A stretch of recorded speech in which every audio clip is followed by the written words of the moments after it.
Hello students, hope you all are fine and completing your work. Every day you are reading, you have started the study.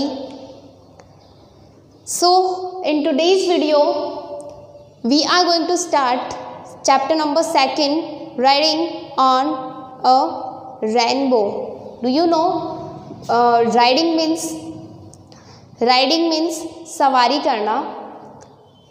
And rainbow, you all know what we say to rainbow in Hindi, Indradhanush. So, dear students, today before starting chapter number 2, once I just want to tell you that some question answers are remaining of chapter first chapter के कुछ question answers remaining है that we will do in the homework.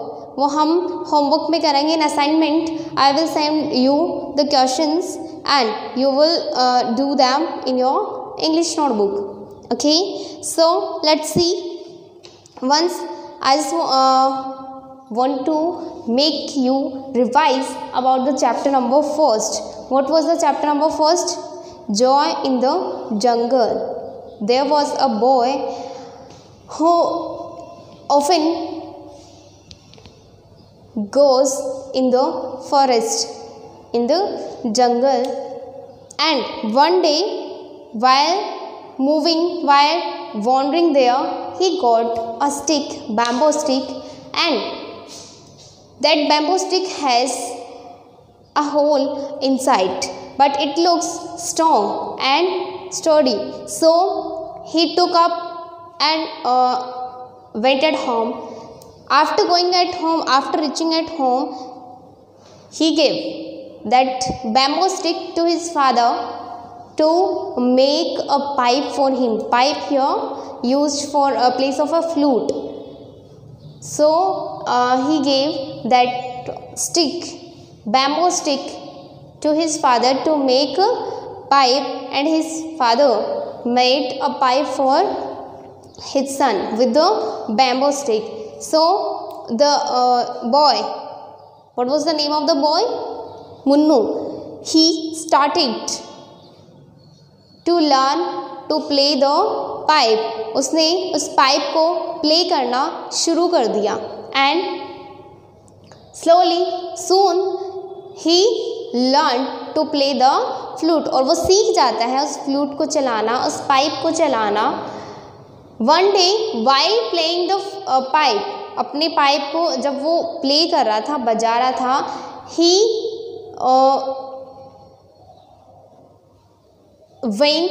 reached in the forest. और वो जंगल में पहुंच गया. उसे पता नहीं चला कि पाइप को बजाते हुए, बांसुरी को बजाते बजाते वो कहाँ पहुंच चुका है, जंगल में पहुंच चुका है. And all the animals and birds were there. जितने भी एनिमल्स और बर्ड्स वहाँ जंगल में थे, वो सारे उसकी आवाज़ सुन करके आ जाते हैं, खुश हो जाते हैं. Even with the melody tune of his pipe, everything in the forest begins to change. यानी वहाँ पे जो जितनी भी चीज़ें होती हैं वो सारी चेंज होना शुरू हो जाती है. क्यों? क्योंकि वो जो ट्यून मुन्नू प्ले करता था अपने पाइप में, अपने फ्लूट में, वो इतनी मेलोडी इतनी इंटरेस्टिंग होती थी, इतनी अच्छी होती थी कि सब लोगों को आनंदित करती थी, आनंदित करती थी. So he notice that there was a rhino. Rhino is an animal, we can say गैंडा, like a big buffalo. In looking wise it looks like a big buffalo. ये बफेलो के जैसे दिखता है, थोड़ा साइज में बड़ा होता है. इसको इंग्लिश में बोलते हैं रेनो. उसने देखा कि कीचड़ में, मड होते कीचड़ में भरा हुआ एक buffalo, Reno was there with his baby one. अपने छोटे बच्चे के साथ में एक रेनो वहाँ पे होता है. तो मुन्नू जो है वो अपना फ्लूट, अपना पाइप बजाते हुए उसके पास पहुँचता है, लेकिन वो उसे ऐसे देख रही होती है जैसे कि उसको बहुत तकलीफ़ है. शी गॉट हर्ट, उसे चोट लगी है या उसे कोई तकलीफ़ है, कोई दर्द है, कोई पेन है, he went back to home, वह अपने घर जाता है, and he told everything about the rhino to his father. वो अपने पापा को बताता है कि वहाँ पे every animals, all the animals and birds were happy to hear the tune of my pipe, but why the rhino was sad. वो रैनो जो थी वो अपसेट क्यों थी, वो दुखी क्यों थी, वो खुश क्यों नहीं थी। Then his father said maybe she no, हो सकता है उसे लगता हो दैट द पोचर्स यानी शिकारी, हंटर्स जो है वो आएंगे, उसे पकड़ के ले जाएंगे, and they will take his horns, horns का मतलब सींग। So next day Munnu went back to see the rhino, वापस जाते हैं उस रैनो को देखने के लिए विद हिज फादर, और साथ में अपने पापा को भी लेके जाते हैं। वहाँ जाकर वो देखते हैं कि the rhino was not there, वो वहाँ पे थी ही नहीं। So Munnu started to watch here and there, वो इधर उधर देखता है, उसको ढूंढता है, and Munnu looks for the rhino, he find that the rhino is trapped in a ditch. उसने देखा कि वो एक डिच होते हैं, खाई या खाई में गिर चुकी है, फंस चुकी है, यानी एक खाई थी, खड्डा जिसको बोलते हैं, उसमें वो रैनो गिर गई थी और उसका बेबी भी उसके साथ में खाई में गिर गया था। सो मुन्नू's father called some villagers and together they dig another trench. उसके बाद में when the Munnu told his father, जब मुन्नू ने अपने फादर को बताया, then his father called some villagers, यानी कुछ गांव के लोगों को वहाँ पे बुलाया, and they started to dig means होता है गड्ढा करना। उन्होंने उस खाई के पास में और उसको चौड़ा करने के लिए, उसको खोलने के लिए वहाँ पे दूसरा गड्ढा बना दिया ताकि वो उस खाई से निकल सके बाहर। But she was not able to move and she was not trying to move, वो हिलने की भी कोशिश नहीं कर रही थी। कौन? Rhino. So after watching all these things Munnu got an idea, उसको एक आइडिया आता है कि I think I should play my pipe, और उसने अपने पाइप से धीरे धीरे slowly he started to play, उसने उसको बजाना शुरू किया। और after listening the tune of his pipe the rhino stood up and come out through that trench.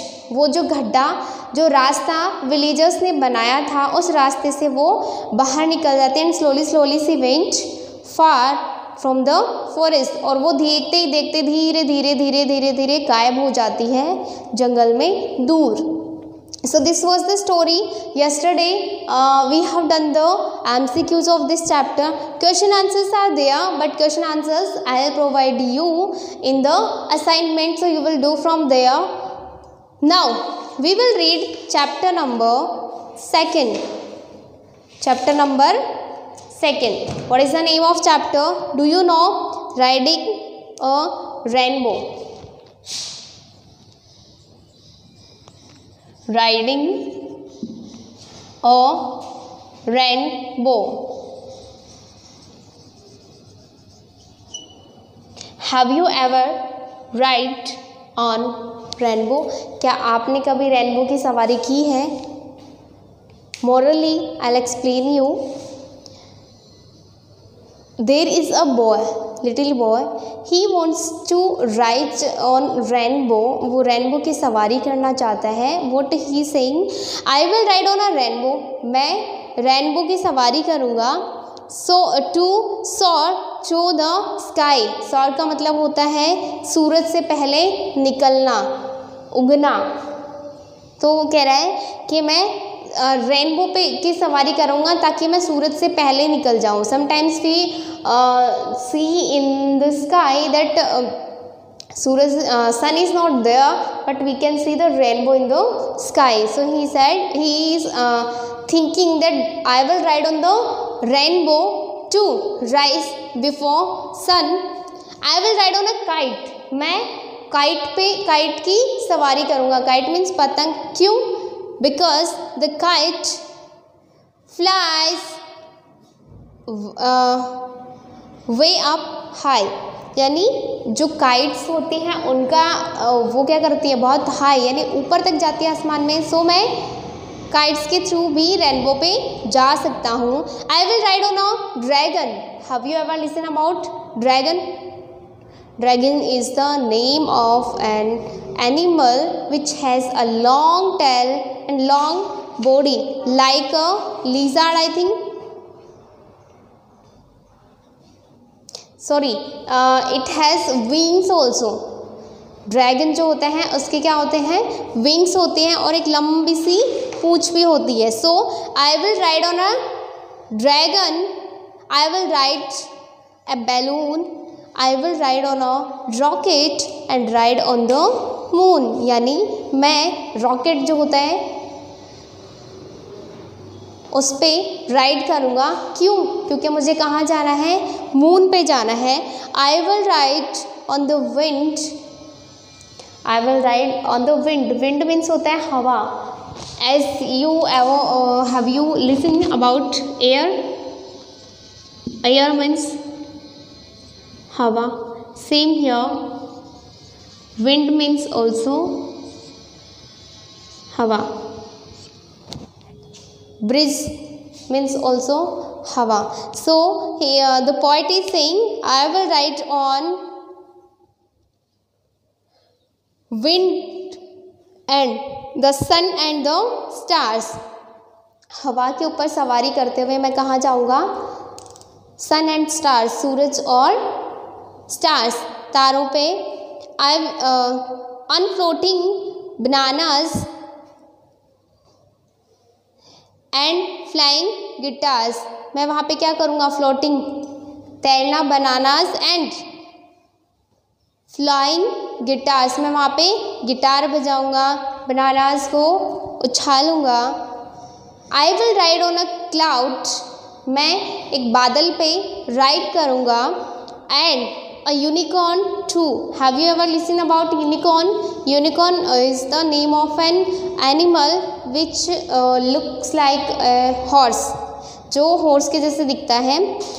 I will ride in the seat of a magical shoes.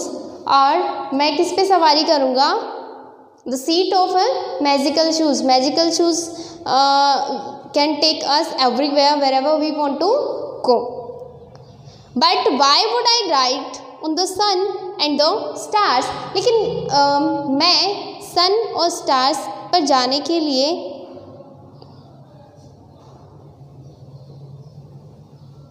सन और stars पे जाने के लिए राइडिंग क्यों करूं, क्यों कर रहा हूं?